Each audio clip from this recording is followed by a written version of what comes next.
como é que o Santos Futebol Clube, em menos de uma semana, conseguiu fazer com que os seus problemas extra-campo superassem as dificuldades dentro de campo. Nós viemos de uma semana onde o Santos perde para o Flamengo fora de casa e depois também perde para o Deportivo Cuenca ontem na Sul-Americana, porém, no meio tempo, entre esses dois jogos, nós tivemos um vazamento de um contrato absurdo com a NR Sports, nós tivemos aprovação de contas que não deveriam ter passado pelo Conselho e a cerejinha do bolo são os jogadores cobrando direitos de imagem que estão atrasados da diretoria. Eu sou a Clay, jornalista em informação, e hoje nós vamos falar como é que o Santos faz para se afundar cada vez mais, porque quando a gente acha que o Santos chegou no fundo do poço, ele vai lá e consegue cavar mais um pouquinho. Deixe seu like, se inscreve no canal e deixa um comentário também. E vamos começar o assunto do vídeo.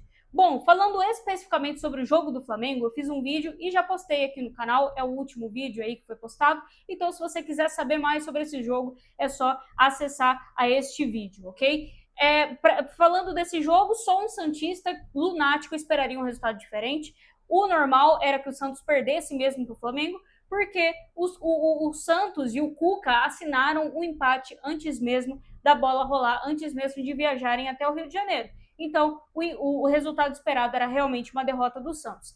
Na segunda-feira, nós tivemos o vazamento do contrato do Santos com a NR Sports, feito aí pelo Diário do Peixe, e aqui vou citar o nome dos jornalistas, foi o Henrique Farinho, Giovanni Martinelli e o Rodolfo Gomes. Eu queria, inclusive, fazer aí uma menção muito mais específica ao Rodolfo, que acompanha o conteúdo dele desde que ele criou o canal do Santos, não o conhecia, e apesar de não concordar com ele em alguns pontos, por ele muitas vezes ser muito ácido, muito radical, no meu ponto de vista, o trabalho que o Rodolfo faz para a mídia santista é um trabalho ímpar, tá? Ninguém da mídia santista enfrenta essa diretoria e informa os torcedores das falcatruas desses contratos absurdos que estão sendo feitos com a NR Sports, como o Rodolfo vem fazendo. Então, fica aí esse reconhecimento meu enquanto santista e também uma admiração enquanto jornalista em informação pelo trabalho que o Rodolfo faz. Dito isso, esses três jornalistas revelaram aí na segunda-feira o contrato da NR Sports com o Santos,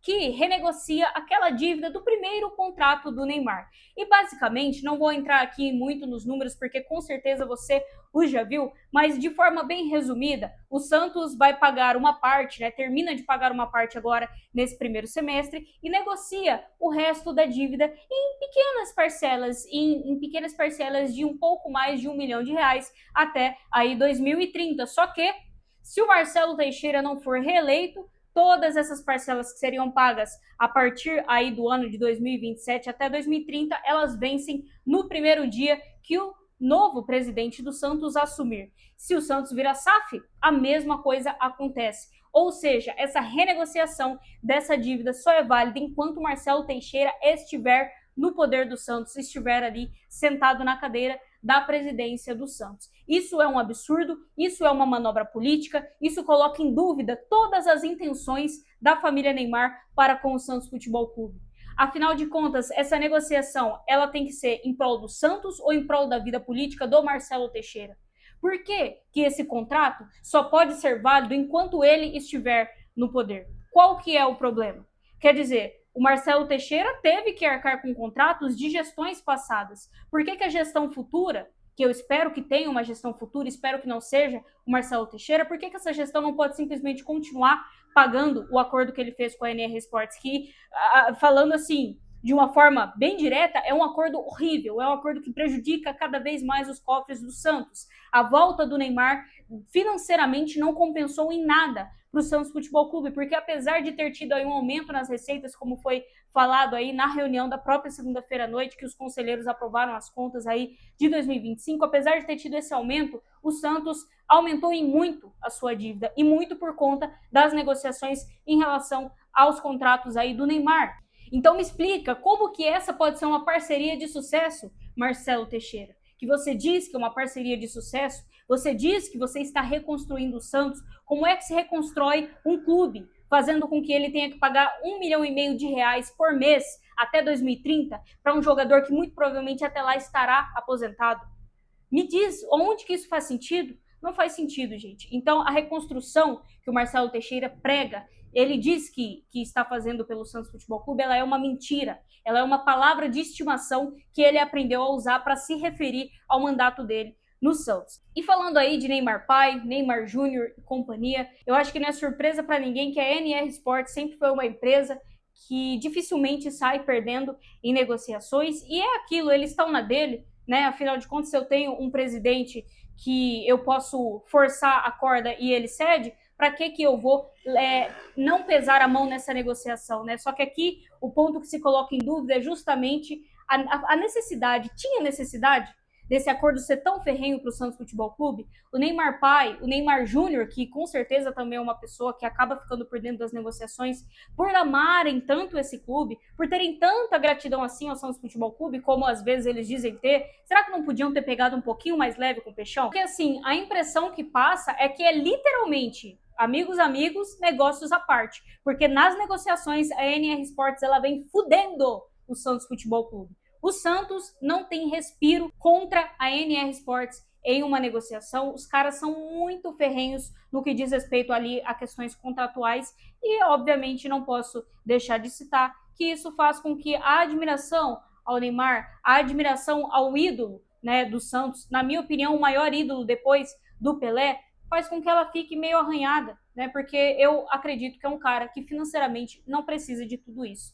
É um cara que poderia sim ter dado uma colher de chá para o Santos Futebol Clube, que abriu as portas, que promoveu aí o seu retorno, mas que pelos números, pelas cifras, a gente vê que não foi tanto por amor assim o retorno dele. E aqui quem vos fala é uma santista que se apaixonou pelo Santos por conta do Neymar lá em 2010, 2011, 2012, então eu posso dizer com propriedade que é decepcionante ver como que essa situação está se desenrolando. E aí, gente, por fim, a cerejinha do bolo foi que já lá no Equador, os jogadores fizeram aí uma reunião com a diretoria para cobrar 2 meses de salário de imagens atrasados, tá? Então, a gente estava falando até agora de negociações, principalmente com a NR Sports, mas a gente vê que os vencimentos para com o próprio elenco, eles não estão sendo cumpridos. E aí os jogadores, obviamente, no seu direito, eles estão ali questionando quando é que eles vão receber esse montante, né? Que é o montante devido.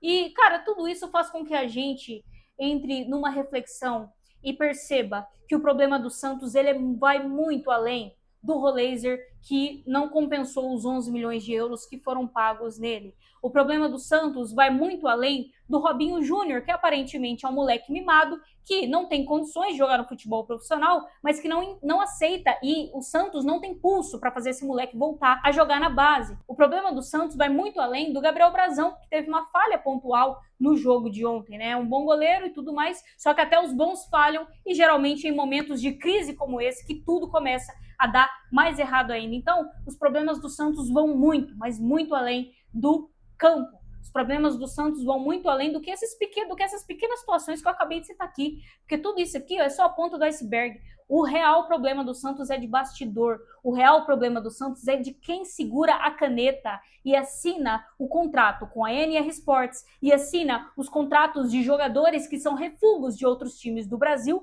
mas que chegam no Santos ganhando seus tranquilos aí R$1 milhão por mês. Como o senhor Rony, por exemplo, que tinha aí saído do Palmeiras, não deu certo no Atlético Mineiro e no Santos Futebol Clube não consegue dominar uma bola.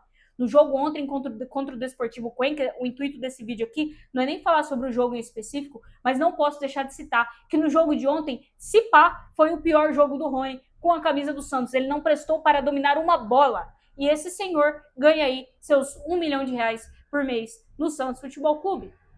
Então, assim, é desesperador quando a gente para pensar na situação do Santos, é desesperador quando a gente para ver como o Santos ele é tratado, muitas vezes pelos próprios jogadores. Basta ver aí, como eu falei no último vídeo, e simplesmente não consigo esquecer, a declaração desrespeitosa que o Gabriel Barbosa dá quando fala do Flamengo, sabe? Falando que, porque para jogar no Flamengo eu me sinto desconfortável jogando lá no Maracanã, ele falou algo assim.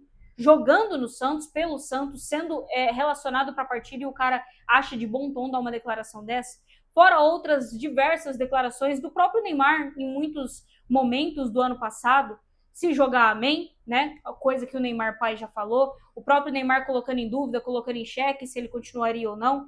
E a gente vê que o problema do Santos ele é estrutural, ele é um problema que parte principalmente da diretoria, que na minha opinião não tem pulso firme, não faz bons contratos nem com os jogadores, e agora a gente vê esse caso da NR Sports que coloca, esqueci de citar uma das principais coisas, coloca o CT Meninos da Vila como garantia, caso esse contrato não seja cumprido, o que muito provavelmente ele não será, spoiler, tá? Esse contrato muito provavelmente não será cumprido, porque depois de tanta coisa ruim acontecendo, é muito difícil que o Marcelo Teixeira se reeleja no final do ano. Pelo menos eu espero que assim seja. Eu espero que o sócio, na hora de votar, não vote por medo e tire esse cara de lá. E fazendo isso, se o contrato ele realmente for ali válido, né, e esse gatilho aí for ativado, a gente pode ter certeza de que o Santos não vai conseguir pagar essa dívida no ato, que aí seriam mais ou menos 40 milhões de reais que teria que pagar numa paulada só, não vai conseguir, e aí vai começar todo esse imbróglio na justiça para que a NR Sports tente conseguir o CT Meninos da Vila, que segundo Constituição aí do Santos Futebol Clube, seria uma garantia irregular, mas é algo que a gente ainda vai ver os desdobramentos, mas com certeza, caso eles não consigam um CT, eles vão entrar na justiça contra o Santos e vão cobrar uma dívida, um valor que no final dos contos vai ser muito maior. Então, assim, o Santos está fudido. Me perdoem o palavreado. Tento me segurar aqui para ser o mais limpa na minha linguagem o possível, mas não tem outra palavra para definir a situação do Santos Futebol Clube hoje. O clube está fudido. Se a gente achava que nos últimos 5 anos o Santos já estava assim, ó, no fundo do poço, como eu falei lá na minha introdução, podem se preparar, porque dias piores virão. Mas como tem muita gente que só se importa com bola na casinha, como tem muita gente que só se importa com quarta a domingo, se a bola tá entrando ou não, pode ter certeza que daqui 1 mês, daqui 2 meses, se não estourarem uma bomba ainda maior, isso vai ser colocado panos quentes.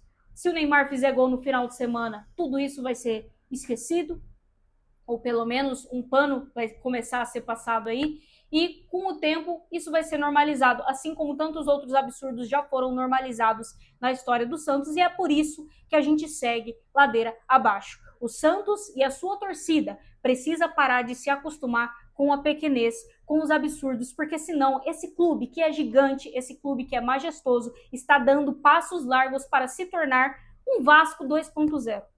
O Vasco, que infelizmente também já foi um clube grande em algum momento da história, se tornou referência depois de tantos rebaixamentos e depois de tantas más gestões de um clube que se apequenou. E se o Santos não tomar cuidado, o Santos vai se tornar um Vasco 2.0. Bom, esse é o vídeo de hoje, espero que você tenha gostado. Deixa nos comentários qual é a sua opinião, o que você acha de toda essa situação. E eu te vejo no próximo vídeo. Tchau!